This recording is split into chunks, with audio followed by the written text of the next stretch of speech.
ஆண்டவரும் உலக இரட்சகருமாகிய இயேசு கிறிஸ்துவின் இனிய நாமத்தில் யாவருக்கும் என் அன்பின் வாழ்த்துக்கள்.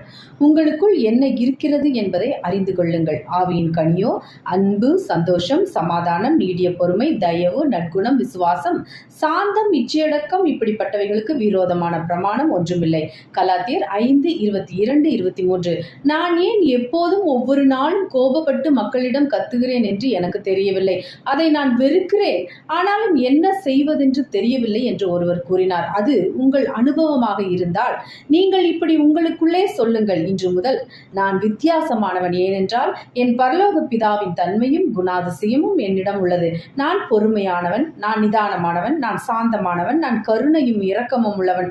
தேவனுடைய தெய்வீக பண்புகளையும் உங்கள் ஆவியின் இயல்பையும் நீங்கள் அங்கீகரிப்பதன் மூலம் உங்கள் ஆவியில் இருக்கும் தேவனின் தன்மையை வளர்த்து கொள்ளுங்கள்.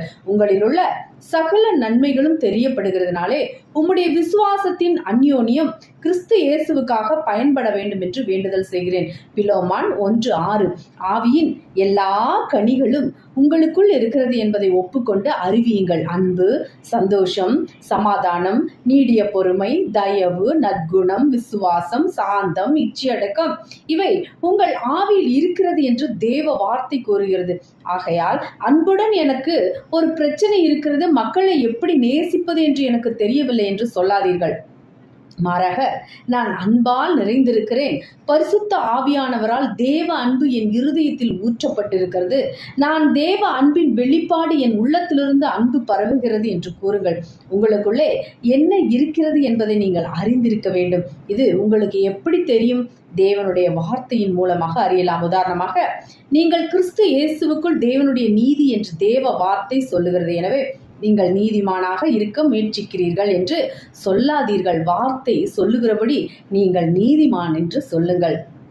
மேலும் உங்கள் விசுவாசம் வளர்ந்து பலனளிக்கிறது என்று அறிவியுங்கள். ஏனென்றால் விசுவாசம் உங்கள் மறுபடியும் உருவாக்கப்பட்ட மனித ஆவியின் பண்புகளில் ஒன்றாகும்.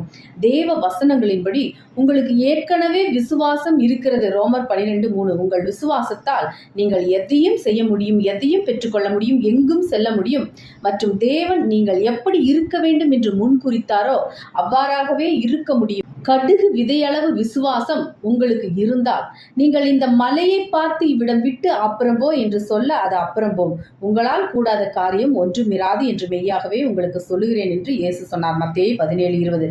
நான் வார்த்தையை தியானிக்கும் போது என் உலகத்தை ஆசீர்வதிக்கும்படி என் ஆவியின் தெய்வீக பண்புகள் வளர்க்கப்பட்டு என் மூலம் வெளிப்படுத்தப்படுகின்றன. நான் அன்பு, சந்தோஷம், சமாதானம், நீடிய பொறுமை, தயவு, நற்குணம், விசுவாசம் மற்றும் இச்சையடக்கத்தின் உருவமாய் இருக்கிறேன். உமது கிருபை என்னில் வல்லமையாய் கிரியை செய்வதற்காகவும் உமது வெளிச்சத்தில் நடந்து உமது விருப்பங்களை எப்போதும் நிறைவேற்றுகிற விசுவாசத்துக்காகவும் நான் உமக்கு நன்றி செலுத்துகிறேன் என்று நாம் அர்ப்பணிப்போமா? தேவன் தாமே இந்த வார்த்தைகளின் மூலம் உங்களை ஆசீர்வதிப்பாராக. ஆமென். அல்லேலூயா. Praise God.